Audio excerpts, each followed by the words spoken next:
When I first stumbled across the neglected parcel of land on the county auction list, I never expected it to be anything more than a quiet investment. It was a thin strip of acreage, a strangely shaped wedge of earth stretching behind a row of suburban homes like a forgotten scar.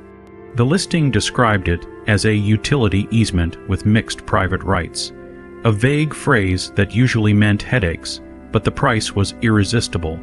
I bought it without giving it much thought, assuming it was simply a sliver of woodland nobody cared about. It wasn't until I received the faded map from the county recorder's office that I realized I owned something far more significant. The map showed the original survey lines from nearly a century earlier, revealing that the modern neighborhood had been constructed with a catastrophic oversight. The houses, yards, and even the HOA prized recreational lot all crossed illegally into my property. At first, I assumed it was a clerical error, something harmless and easily explained. But when I visited the land for the first time, walking its uneven borders with the old survey in hand, the truth became obvious.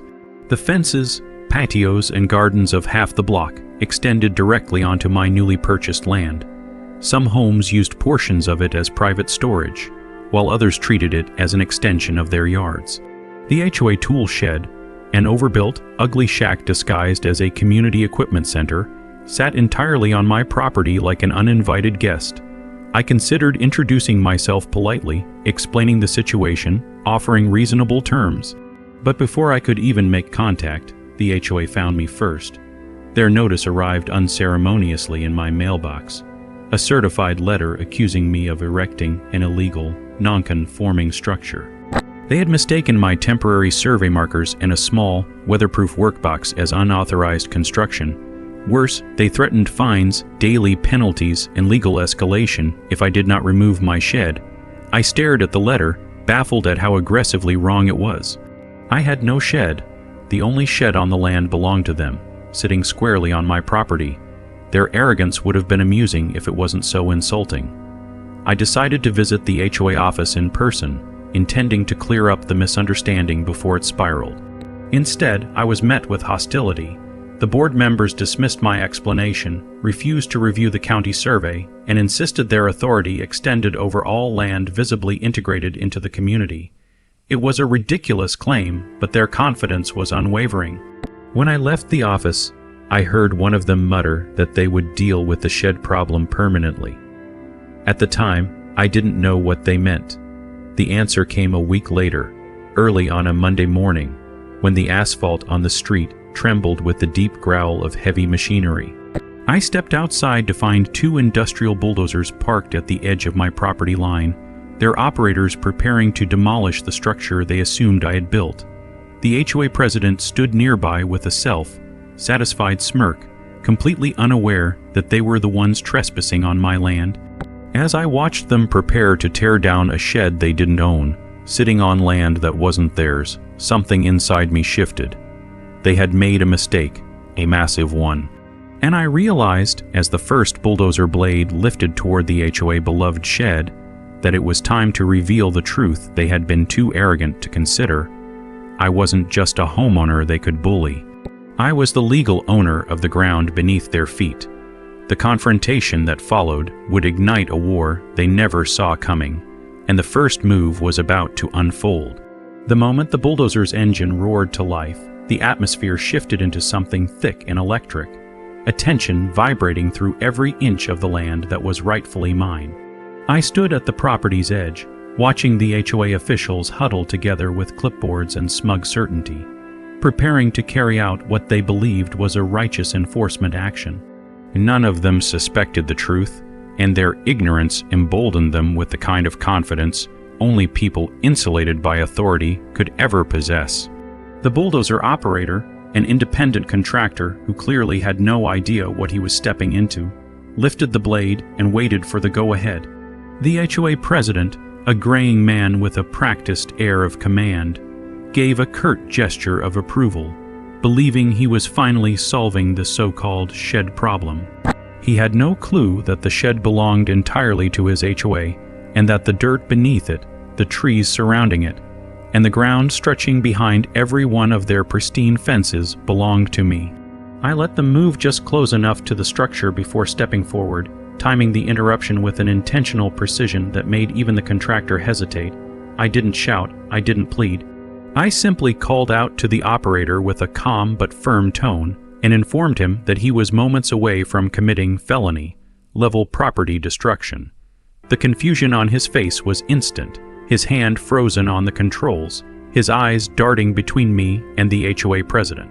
Before the president could bark back with more of his bureaucratic authority, I pulled a folder from under my arm, thick, weathered documents marked with official seals, and held them out for the contractor to see. The survey maps, deed transfer records, and legal parcels were not vague or complicated. They were clear, unquestionably stamped, and legally binding. As soon as the operator realized how deeply involved the issue was, he refused to continue without confirmation. The HOA president's expression curdled into irritation, insisting this was community property, and that my antics were irrelevant. But irritation gave way to something else, doubt. When I handed him the documents and told him to look at the date of establishment for the neighborhood versus the date the parcel was separated by the original landowners. The change in his breathing was subtle, but I saw it. The realization crept over him painfully slowly, like a cold wind sliding under a closed door. His authority had cracks. His certainty was no longer unshakable. The board members around him leaned in, scanning the documents with widening eyes. The lines on the map were unmistakable. The HOA cherished shed, their maintenance trails, and portions of nearly a dozen backyards all encroached on my land. Still, pride would not let the president admit error. Instead, he demanded time to verify the legitimacy of the records, claiming I was misinterpreting boundaries. But the contractor, now aware of the legal minefield he stood in, shut off the machinery. He climbed down from the bulldozer and refused to move another inch until the dispute was resolved in writing. His withdrawal left the HOA board scrambling, whispering amongst themselves with a growing mix of panic and stubborn denial. I watched them attempt to save face, but their facade had already fractured. Their confidence was gone, replaced by frantic calculations about what this revelation meant for them, financially, legally, and personally. While they argued in a cluster of hushed hisses, I walked back to my truck and retrieved a binder containing far more than just the survey. Inside were decades of neglected documentation, tax receipts, abandonment filings, and property rights confirmations that the county had verified when I made the purchase. The land was not only mine, it had been so thoroughly forgotten by the previous owners that its legal boundaries hadn't been updated in nearly 40 years. Not a single homeowner in the subdivision had a deed that accounted for it. The HOA president's voice trembled when he finally spoke again, attempting to claim the land through something he called implied community integration.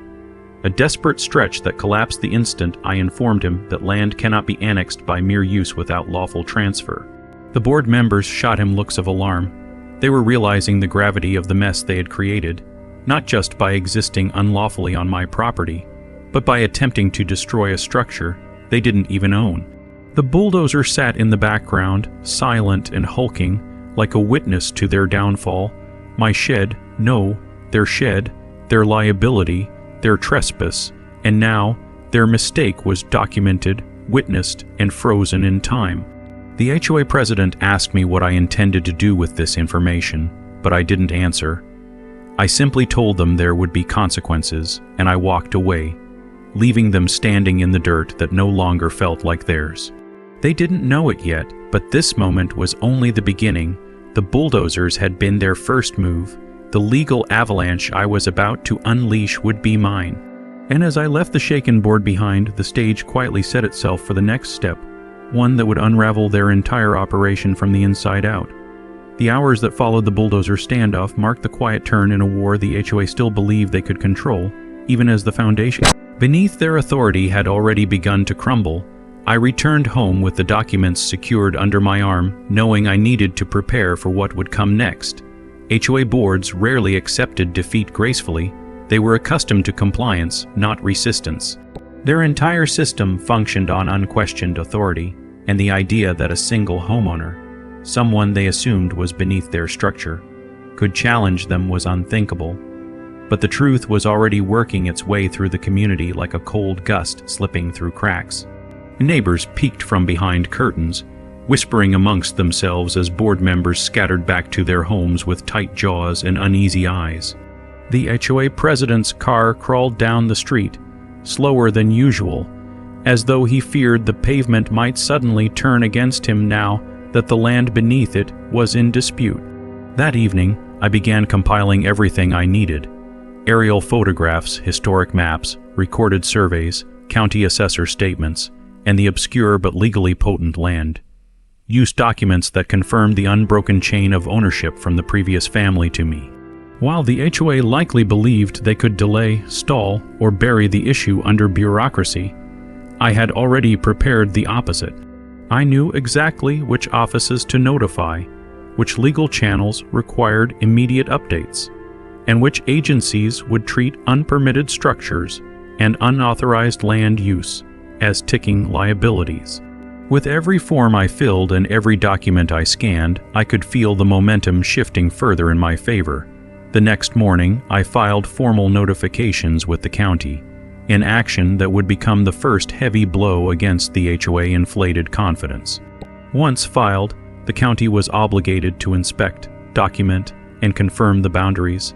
They would examine every fence, every extended patio, every garden bed, and every HOA-owned structure sitting on my land. For most homeowners, this would have been a nightmare, but for me, it was leverage. As the reports processed, subtle ripples spread across the neighborhood. Residents who had overheard the argument by the bulldozer were now discussing it openly. Some seemed alarmed, wondering whether their property lines were compromised. Others brushed it off, assuming the HOA would handle it the way they handled everything, by intimidating or fining someone until they fell in line. But then came the second blow. A letter from the county inspector was delivered directly to the HOA office, notifying them of the impending land use investigation and a scheduled mandatory site assessment. They hadn't expected government involvement, and certainly not so quickly. By mid-afternoon, I watched from my porch as board members rushed to the shed, measuring tapes stretched across the soil in frantic attempts to find some loophole to cling to. They worked with pursed lips and rigid shoulders, trying in vain to redraw reality around themselves.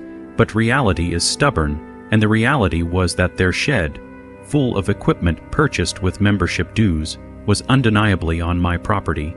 The panic grew as they realized the investigation would expose not only the shed, but the illegal extensions of several backyards. Some residents had built fire pits, swing sets, even small pergolas that crossed the invisible line. All of it would soon be subject to removal, fines, or forced negotiation. I knew the HOA would try to regain control before the county arrived, and they did. That evening, I received another letter, this one more hostile, dripping with the board's desperation. They accused me of manipulating survey data, threatened legal action for interference with community operations, and demanded I cease all boundary claims until further review. Their tone was a fragile attempt at dominance, but beneath it was fear. Instead of responding directly, I documented the letter, added it to the growing file, and continued my preparations. They had no idea that the county's involvement wasn't even the heaviest weapon I had ready. The real strike would come from something far simpler, something they had overlooked in their rush to intimidate me: liability. The moment they attempted to bulldoze the shed, the moment the machinery's blade hovered inches from impact, they had unintentionally handed me a level of power no HOA wanted to relinquish. Their attempt to destroy what they assumed was my property had been witnessed not only by the contractor, but by several residents walking their dogs or returning from work. Every witness was a story. Every story was evidence, and every piece of evidence was another nail in the coffin of their legal security. As night fell, my home remained quiet, but the neighborhood buzzed with uncertainty. People gathered in small clusters, speaking in hushed tones about boundaries, deeds, and the possibility that the HOA had built on land they didn't own. The president and the board members retreated into a long private meeting inside the recreation hall, another building partially on my land. where their silhouettes moved erratically behind the frosted windows. I imagined them flipping through their binders, trying to locate any clause, any precedent, any rule that could save them. But HOA rules weren't stronger than county law, property deeds, or the legal weight of recorded ownership. They could posture, threaten, and bluster, but they could not erase the facts. That night, as I sat at my desk reviewing the final documents, I felt the shift fully settle. The bulldozers had been their bold move. Now the field belonged to me. By morning, I would file the final set of notices, ones that would force the HOA to confront something far more devastating than a shed or a forgotten parcel. They would confront the reality that they were not the rulers of the land. They were trespassers on it, and the next chapter of this battle would begin with the first official knock on their office door. Morning arrived with a brittle stillness, the kind that settles over a place just before something irreversible happens. I had barely finished setting my coffee on the table when the first county vehicle rolled into the neighborhood. White with the official seal stamped on the door, the kind residents usually ignored unless they were the ones being visited. This time, however, the vehicle didn't pull into a driveway. It parked directly in front of the HOA office. The timing couldn't have been more perfect. I had submitted the final notices just a few hours earlier, and the county had moved with surprising efficiency, triggered not only by the property dispute, but by the reported presence of heavy machinery preparing to demolish a structure on potentially contested land. As the inspector stepped out, a stern man with a clipboard and an expression carved from granite, the quiet neighborhood began peeking from behind blinds like a living, watching organism.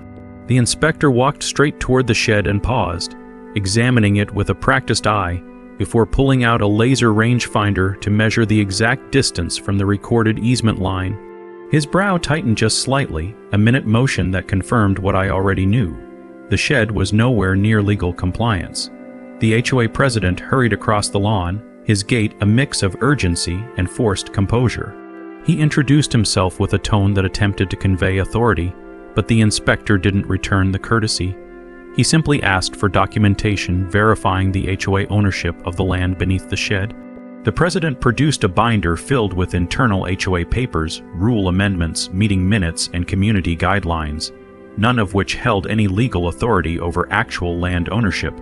The inspector flipped through them with polite disinterest and then asked for a land deed. There was none. The president's throat tightened as he admitted that the HOA did not possess one because the land had always been considered part of the community. That word, considered, was the exact trap the HOA had built its foundation upon, and it was crumbling right before him. The inspector requested access to the HOA records of boundary approvals, construction permits, and any legal surveys performed before the shed was erected. The president stalled, fumbling for excuses about misplaced files and outdated records. When the inspector asked for the original developer's land use transfer documents, the president's mask fully cracked. He had nothing. What followed was a methodical inspection that cut through decades of complacency. The inspector marked the shed with visible orange tape, labeling it as a structure in violation pending county review. He then moved along the fences of several homes, placing similar markers where backyards had illegally crossed onto my property. Each mark was another fracture in the HOA sense of control, another piece of public evidence they could not conceal. Neighbors who had once confidently obeyed the HOA, every command now watched the orange tape unravel their illusions. Some looked worried, realizing their expensive backyard additions were in jeopardy. Others looked furious, not at me, but at the board they had trusted, now revealed to be incompetent or negligent. Meanwhile, the HOA board members scrambled to gather anything that might defend their position. They printed copies of the community rules, highlighted sections about architectural integrity, and attempted to use their internal policies to argue against county law. It was a hopeless effort. Community rules did not override recorded land boundaries. In the middle of this quiet chaos, I stepped forward when the inspector asked to speak with the property owner. Presenting my documents wasn't dramatic, it was simply factual. I handed him the same records I had shown the bulldozer operator now accompanied by stamped county confirmations and a notarized chain of ownership. The inspector reviewed them carefully, nodding with the sort of calm finality that signaled the truth was undeniable. He recorded the confirmations, updated his forms, and then turned back to the HOA president with a statement that chilled the air around us. The HOA had been operating, building, and enforcing rules on land they did not legally possess. The president's complexion paled, and the board members behind him exchanged desperate glances. The inspector informed them that the county would be issuing a formal order to halt all operations involving the disputed land, and that any attempt to alter or destroy structures within the area could result in criminal charges. The words criminal charges hung in the air like a fog of consequences the HOA had never imagined could apply to them. As the inspector prepared to leave, he informed both parties that a full legal review would be conducted and that, based on the findings, the HOA could face fines, mandatory removal orders, or even legal dissolution if their governance had been improperly established. The crowd that had gathered murmured in shock. The president stood stiff, gripping his binder like a sinking ship's captain clinging to the wheel even as the sea swallowed him. I watched quietly, knowing the first wave had landed exactly as intended. The county had confirmed everything. The HOA authority was no longer unquestioned. It was compromised, and as the inspector's vehicle pulled away, the realization settled heavily over the street. This was only the beginning. The next stage would not be about boundaries, it would be about power. And the HOA was about to learn that they no longer had any. The fallout from the county inspection settled over the community like a storm cloud that refused to move, spreading unease from driveway to driveway as residents grappled with the fact that their once untouchable HOA had been exposed as both incompetent and unlawfully overreaching. In the hours following the inspector's departure, the board members retreated into the recreation hall, ironically built partially on my land, and locked themselves inside for an emergency meeting that seemed to stretch endlessly, their silhouettes pacing in frantic, disorganized motions behind frosted glass. Outside, neighbors wandered the sidewalks in small clusters, whispering about boundary violations, unpermitted structures, and the possibility that their backyards might soon be forced into correction. Some blamed the board, others blamed the developers, but a growing number had begun to place the responsibility exactly where it belonged, on the HOA leadership that had never once questioned the validity of their own authority. While they struggled internally, I spent my afternoon preparing the next phase, one far more significant than county involvement. It wasn't enough for the HOA to be embarrassed or corrected. Their negligence had real consequences, and those consequences required formal accountability. I organized every piece of documentation into clean, chronological order, starting with the parcel's original survey, followed by every recorded transfer, tax confirmation, abandonment filing, and the most recent county-level boundary recognition. Then I added copies of the HOA threatening letters, photographs of the bulldozers positioned to destroy a structure they mistakenly believed belonged to me, and statements from witnesses who had observed the attempted demolition. Each document was a piece in a growing mosaic, building toward what I needed next: legal representation that specialized in property disputes and HOA misconduct. By late afternoon, I had already spoken with an attorney whose reputation for dismantling corrupt or overreaching homeowners associations was nearly legendary. He reviewed the basics of the case over the phone, and even through the brief conversation, I could hear his interest sharpening with every detail. He recognized immediately that this was not a simple dispute over property lines. It was a systemic failure by the HOA, one that exposed them to potential civil penalties, compensation claims, and in the worst case scenario for them, dissolution. When he agreed to take the case, he asked for every document I could provide, and within an hour I had delivered a digital copy of the complete file to his office. The message he sent back was concise but powerful. The HOA had no legal footing. The next step was to make that fact impossible for them to ignore. As the sun dipped low, the recreation hall finally emptied. The board members emerged looking drained, their faces tight with anxiety, their conversations clipped and frantic. The HOA president carried a thick stack of papers that looked more like panicked printouts from internet searches than anything resembling a legal strategy. Their path forward had fractured. Some wanted to blame me publicly, others wanted to challenge the county, and a few simply wanted to resign before the consequences caught up to them. But desperation had a way of unifying people who were accustomed to power. Instead of admitting fault, the HOA issued a community-wide letter that evening, slipped into mailboxes and taped to front doors. The letter was a blend of denial and deflection, claiming that the property dispute was exaggerated, that certain individuals were attempting to disrupt community harmony, and that the board had everything under control. It was an act of pure damage control, a flimsy attempt to reclaim authority by dismissing undeniable facts. What they didn't know was that their letter, legally speaking, was another mistake. By minimizing the issue, they contradicted county findings and exposed themselves further. I kept the letter, added it to the file, and sent a copy to my attorney, who responded almost immediately, confirming that the HOA had just undermined its own defense. As night settled, the neighborhood lights flickered on one by one, illuminating the unease that had seeped into the community fabric.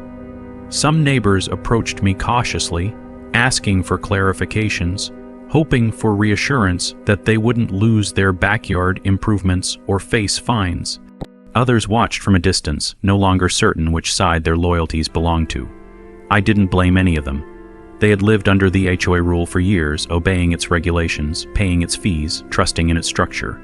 To see it unravel so quickly was unsettling, but the truth had already been set in motion, and there was no turning back. By the time I locked up for the night, the final preparations were in place. My attorney was ready. The county had confirmed the boundaries, the HOA was flailing, and the next morning they would be hit with the first official legal notice, one that would force them to confront the reality they had tried so hard to deny. The land was mine, the shed was theirs, the trespass was real, and the storm waiting for them had only just begun. The days that followed marked the beginning of a quiet but powerful shift in the atmosphere across Maple Ridge. The HOA board members attempted to maintain their rigid composure, acting as though nothing in their carefully crafted world had changed. Yet beneath their brittle politeness, panic seeped like water through fractured concrete. They knew their control was slipping, and nothing terrified them more. The morning after the eviction notices were delivered, the neighborhood descended into hushed arguments, frantic phone calls, and neighbors gathering in small, anxious clusters. People who once strutted through the streets with HOA-arrogant confidence now tiptoed past my property line, glancing uneasily toward the old shed that had started all of this. Every homeowner seemed to be scrambling for answers, and none of them were getting the comfort they hoped for. They had built their identities around stability, around rules, around the illusion that they were protected from the unpredictable. Now that illusion was cracking, and they had no idea just how much more was coming.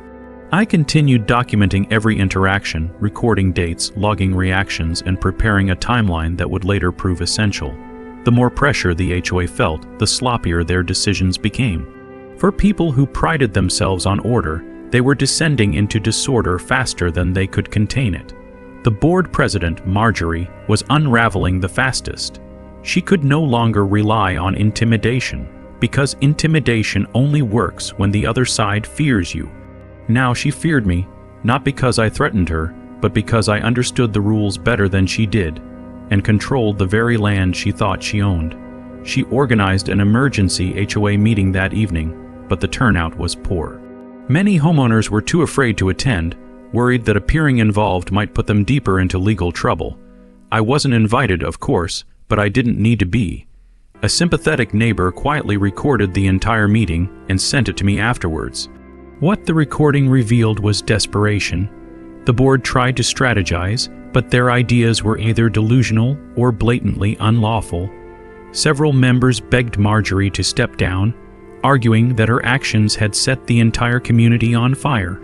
She refused, insisting she could regain control if they simply pushed harder. Her voice cracked as she spoke, exposing the panic behind her rigid posture. It was clear she had built her life around authority and couldn't handle the thought of losing it. The board eventually dissolved into bickering, accusations flying in every direction. By the end of the recording, half the board had walked out. The HOA was collapsing, and they were doing it to themselves. Meanwhile, I received the first of many apologetic emails from residents who had previously avoided eye contact with me. Some offered support, some begged for explanations, and others wanted to distance themselves from the board's behavior. Their sudden friendliness had nothing to do with morality. They simply sensed that the power dynamic had shifted, and people always flock to whoever holds leverage. I responded politely but kept my boundaries firm. This wasn't the time for alliances. It was the time for structure, evidence, and preparation. That afternoon, I received a letter from the county confirming exactly what I expected. The HOA had not only trespassed on my land for years, but they had collected dues on structures built illegally on it. Their fraud was now documented by a government office. This was a turning point. With that letter in hand, the legal framework around my case tightened. No longer was this just a dispute. It was a formal violation. Knowing this would only amplify the HOA panic, I decided to make the documentation public by sending copies to each homeowner, not as a threat, merely as transparency, so they could understand why they had received legal notices. The moment those envelopes landed in their mailboxes, the neighborhood detonated again. People marched out onto sidewalks, demanding answers from the remaining board members. Voices rose behind closed doors. A neighbor slammed her door so hard the sound echoed down the block. I watched quietly from my shed's porch, seeing the consequences of years of mismanagement unravel before me, and beneath all the chaos ran a deeper, quieter truth. The HOA had never been as strong as it pretended to be. Its power was built on compliance, not legitimacy, and once that illusion cracked, there was no way to tape it back together. That night, as porch lights flicked on one by one, the street looked like a battlefield after the soldiers had already fled, silent, tense, and awaiting the next blow. The board members had no idea what the next morning would bring. They thought they were dealing with a homeowner who had simply gotten lucky. They didn't yet realize they were dealing with their new landlord, or that in Chapter 7, I was about to make that fact impossible for them to ignore. The sun rose over Maple Ridge with an eerie stillness, as if the neighborhood itself sensed the shift that was about to unfold. Overnight, the weight of the county's documentation had sunk into every household, tightening the tension like a rope pulled too far. Homeowners who once walked confidently with HOA newsletters tucked under their arms now moved cautiously, avoiding eye contact, afraid of saying the wrong thing at the wrong time. The HOA board members were the most rattled of all. By morning, their chatter had been reduced to short, frantic messages as they tried to piece together a strategy. But without legal ground beneath them, their authority had become hollow. Their threats carried no weight, their rules no longer commanded respect, and the certainty they clung to was slipping through their fingers like sand. I began the day with precision. The final survey documents had arrived, professional, stamped, and irrefutable. These papers outlined, in meticulous detail, the entire parcel I owned, including the sections currently occupied by sidewalks, community features, and even the HOA beloved signage. The very roots of their identity, those pristine stone monuments engraved with Maple Ridge HOA, were sitting squarely on my land. With that in hand, it was time to reveal the truth in a way they could no longer deny. I prepared a formal notice titled, Notification of Landlord Status and Property Boundaries. It explained, point by point, what areas the HOA had encroached on and what that meant legally. It referenced their violations, the county's findings, and the implications for every homeowner. No threats, no hostility, just facts sharper than any blade. Once printed, I walked the perimeter of the block, placing a sealed envelope on each doorstep. Not a single person dared approach me. Curtains twitched. Doors cracked open just enough for eyes to peek out. It was the first time I realized that the neighborhood's fear was no longer directed toward me as an outsider. It was directed toward the collapse of everything they thought protected them. When the envelopes were discovered, the reaction was immediate. A wave of confusion swept down the cul-de-sac, followed by rising panic as the clean legal language sank in. Some residents stumbled out of their houses clutching the papers, pacing in circles, rereading lines with trembling hands. One man sat on his porch steps, head in his hands, the weight of years of HOA fees suddenly heavy on his back. Others marched straight to the HOA office, forming a crowd that had no intention of leaving quietly. The last fragments of the board's authority crumbled in the face of collective outrage. Inside the office, the remaining board members argued over how to respond. Their bravado had evaporated, leaving desperation behind. They had spent years operating under the assumption that their power could not be challenged. Now they were confronted with the truth that their power had never been real to begin with. Marjorie, still clinging to her role as president, insisted the documents had to be forged, that no homeowner should listen until the board consulted its attorney. But her voice shook, betraying her uncertainty. Several residents shouted back, demanding refunds, accountability, and answers for why they were now involved in a land dispute none of them had agreed to. The HOA walls, once symbols of order, now echoed with chaos. And from the sidelines, I watched as the institution that had tried to bulldoze my shed was now metaphorically bulldozing itself. I knew what came next had to be handled with calm precision. I was not here to punish the residents. Most of them had simply trusted the wrong leaders. What I needed was control. Legal, documented, unshakable control. That afternoon, I contacted a property attorney specializing in land rights. After reviewing my file, he confirmed what I already knew. I held the legal upper hand in every direction. The HOA had no claim, no defense, and no path to regain the ground they had lost. He also advised me to formalize my position before the HOA attempted any reckless retaliation, because desperate organizations often made desperate choices. Following his advice, I drafted a set of new terms outlining what usage of my land would look like moving forward. Completely fair, entirely legal, and based on boundaries they had ignored for years. By evening, I stood in my yard, surveying the block that was unknowingly built on a faulty foundation. The sky dimmed into deep blue, and the streetlights blinked awake one by one. Homeowners whispered anxiously on porches. The HOA office remained lit long after dark, and the entire neighborhood felt like it was holding its breath, waiting for anyone, to take control. They didn't yet realize that control already existed, and I held it. As night settled, I knew that Chapter 8 would mark the moment the HOA finally learned the truth they had tried so hard to bury. Their authority was gone, and a new landlord had stepped into its place. The morning of the next day unfolded with a slow, simmering tension that clung to the air like humidity before a storm. The residents of Maple Ridge awoke not to the familiar comfort of HOA newsletters or smug reminders about lawn height, but to an uncomfortable silence punctuated only by murmurs of anxiety and the occasional slam of a door. The HOA board had barricaded themselves inside their office through most of the night, desperately trying to find loopholes or last-minute rescues, but their efforts had dissolved into exhausted arguments and quiet defeat.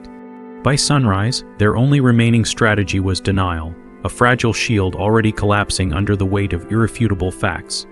As the neighborhood stirred, I prepared the next phase of the transition official notification of land use restructuring. This wasn't retaliation, it was necessity.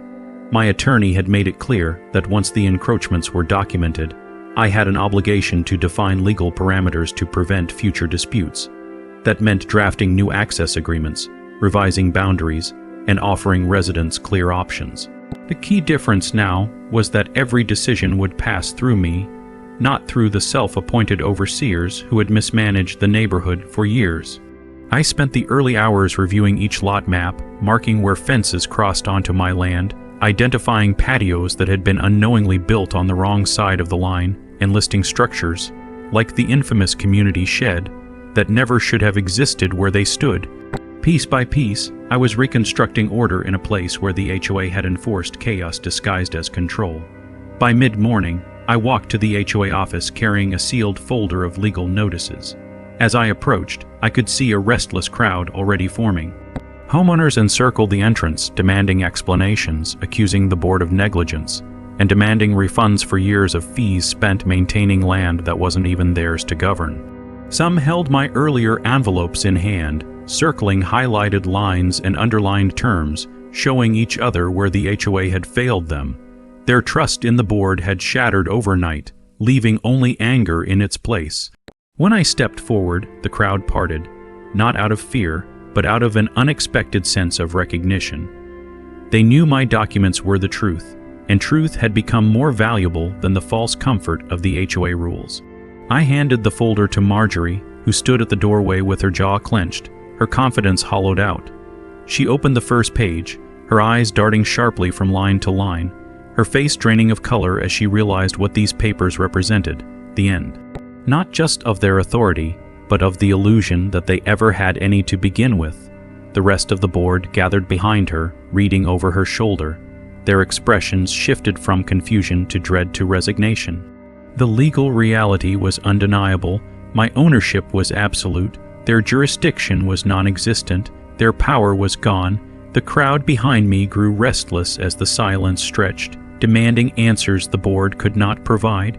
And then, like a final, reluctant exhale of a dying institution, Marjorie stepped aside, allowing me into the office, a symbolic gesture acknowledging that the ground they stood on no longer belonged to them. Inside, I placed the notices on the central desk, declaring the dissolution of all HOA control over land not legally theirs and outlining the transition toward compliant, documented land use under my authority. The board members stared at the forms, defeated. Outside, the residents pressed closer to the windows, watching through the glass as the balance of power shifted right in front of them. It wasn't triumph I felt, it was clarity. The neighborhood needed leadership rooted in law, not ego, and for the first time, they understood exactly where that leadership came from. As I left the office, the weight of the moment settled across Maple Ridge like a final verdict. The HOA days were numbered, and the block had begun to drift toward a new chapter. One they never expected, but one they could no longer avoid, and in that quiet, waiting atmosphere, the collapse of the HOA did not happen with a dramatic announcement or a televised spectacle.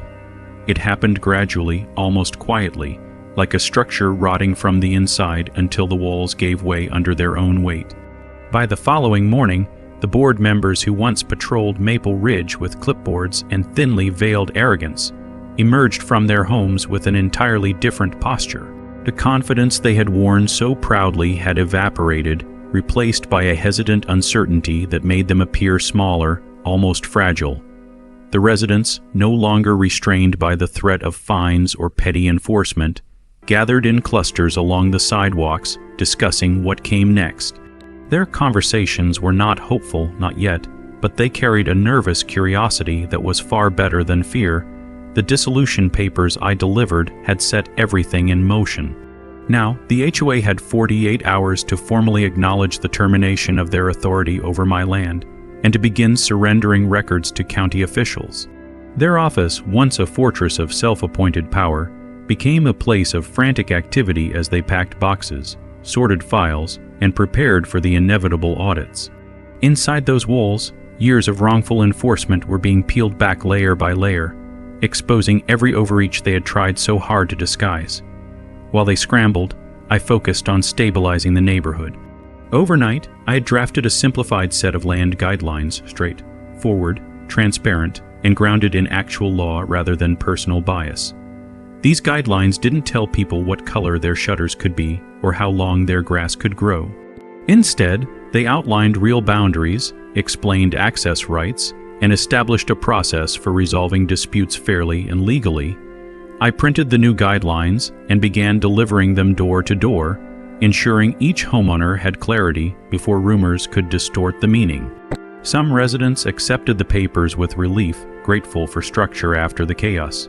Others were wary, conditioned by years of HOA conditioning to fear any form of authority. But as I stood on each porch, explaining calmly and without pressure, the tension slowly began to unwind. The transformation was subtle at first. A couple who had been too afraid to repaint their porch finally stepped outside with color samples. A man who'd been fined 3 times for having a vegetable garden quietly removed the tarp he'd used to hide his tomatoes. Children played in driveways without their parents glancing nervously at the street for an HOA enforcer. Freedom, when introduced to a place that had lived without it for so long, felt both foreign and exhilarating. But not everyone accepted the shift easily. As I walked past the HOA office late in the afternoon, I saw Marjorie sitting alone inside, surrounded by half-packed boxes. Her hands rested on a stack of documents, but she wasn't working. She was staring at nothing, lost in a silence weighted by the collapse of everything she had built her identity around. Without the HOA, she was no longer president, no longer the authority figure she had shaped her life around being. She looked up as I passed, not with anger, but with a quiet, defeated recognition. The war she had tried to fight was over, and she understood now that she had never stood a chance against the law she had ignored. I moved on, leaving her to the consequences of her choices. By evening, the block felt different, lighter, quieter, waiting. Residents who hadn't spoken to each other in years now exchanged cautious greetings, no longer divided by the invisible lines the HOA had drawn between them. For the first time, Maple Ridge felt like a place ready to rebuild instead of a place obsessed with control. As the day faded and the streetlights flickered on, I stood at the edge of my property, looking over the land that had become the center of an unexpected transformation. The battle was almost over, the truth had taken root, and now only one step remained: the final dismantling of the HOA claim to power and the beginning of a new chapter for the entire neighborhood. Chapter 10 would bring that ending, and the aftermath that no one could avoid. The final day dawned with a stillness that felt ceremonial, as if Maple Ridge itself understood that a long-standing era was about to close. The HOA office, once the nucleus of fear and micromanagement, stood strangely quiet. The blinds were drawn, the parking spaces empty, and the handmade signs, once proudly displaying board announcements, fluttered loosely in the morning breeze, their edges curling as if worn out from years of unnecessary authority. Inside, county officials moved efficiently through the cramped space, boxing up files, collecting digital records, and marking each container with audit numbers. There was no outrage, no desperate attempt to stop the inevitable. The board members simply sat there, subdued and hollow, watching as their power was peeled away with every document that left the office. By noon, the officials locked the door behind them, sealing the office for legal review. And just like that, the reign of the HOA in Maple Ridge had ended, not with a dramatic confrontation, but with the quiet closing of a door. Word spread across the neighborhood within minutes. Homeowners stepped outside, gathering in small groups, whispering as they watched the once feared institution fade into irrelevance. For many, it was the first time they truly believed the ordeal was over. The fear that had lingered for years, the constant surveillance, the anxiety of receiving a letter for the smallest infractions. It all dissolved into the warm afternoon air. I spent the day walking the perimeter of my land, carrying a stack of final notices. These were not warnings or penalties, but confirmations. Clear, simple acknowledgments that the property lines had been legally corrected, the encroachments documented, and the new agreements put into effect. Each notice marked the official end of the dispute and the beginning of a stable, transparent arrangement moving forward. Homeowners accepted these documents not with dread, but with relief. Some thanked me. Others apologized for believing the HOA narrative in the beginning, but most simply looked content, grateful to move on. As the sun lowered, casting long shadows across the trimmed lawns and newly liberated gardens, I arrived at the site of the old HOA community shed, the structure that had ignited the conflict. It stood crooked and weather-worn, its paint peeling, its foundation sinking slightly into the earth. It had been their symbol of authority, a place from which they stored tools used to enforce compliance and control. Now, it was nothing more than an illegal structure on my land. The demolition crew I'd hired arrived just as the last of the daylight faded. Their machinery hummed softly as they prepared the equipment. There was no crowd, no dramatic audience, just the quiet presence of a few neighbors watching from their porches, witnessing the last tangible relic of the HOA influence crumble. With a quick motion, the shed collapsed under the pressure of the hydraulic arm, wood snapping, metal groaning, dust rising in a faint cloud. Years of arrogance, misuse of power, and reckless each fell into a heap of decaying boards and rusted hinges. And with that collapse came a sense of closure that settled over the entire block. When the crew drove off and the night finally descended, Maple Ridge felt different, not just free, but renewed. a place finally able to breathe without the choking grip of false authority. I stood alone for a moment, listening to the soft hum of crickets and distant conversations drifting through open windows. The block had been through turmoil, panic, conflict, upheaval, but it had emerged stronger, clearer, and more aware of the importance of understanding the land beneath its own feet. For me, the ordeal had brought an unexpected responsibility. I had never planned to become the landlord of an entire block or to dismantle an entire institution, but fate, legal oversight, and the HOA own arrogance had woven together a path that led to this point. And now, with everything settled, I was ready to guide Maple Ridge towards something better, not as a ruler, but as a steward of the land that connected us all. As I walked back toward my home, the quiet glow of porch lights lined the street like a welcoming path. The neighborhood was no longer divided by fear, rules, or petty authority. For the first time in years, Maple Ridge belonged to its residents, not to an HOA, not to a board, but to the people who lived there and the land that supported them. The story that had begun with a threatened bulldozing ended with something far more powerful. A community rebuilt on truth, respect, and the unshakable foundation of the land it stood on. And with that, the chapter closed, not with conflict, but with peace.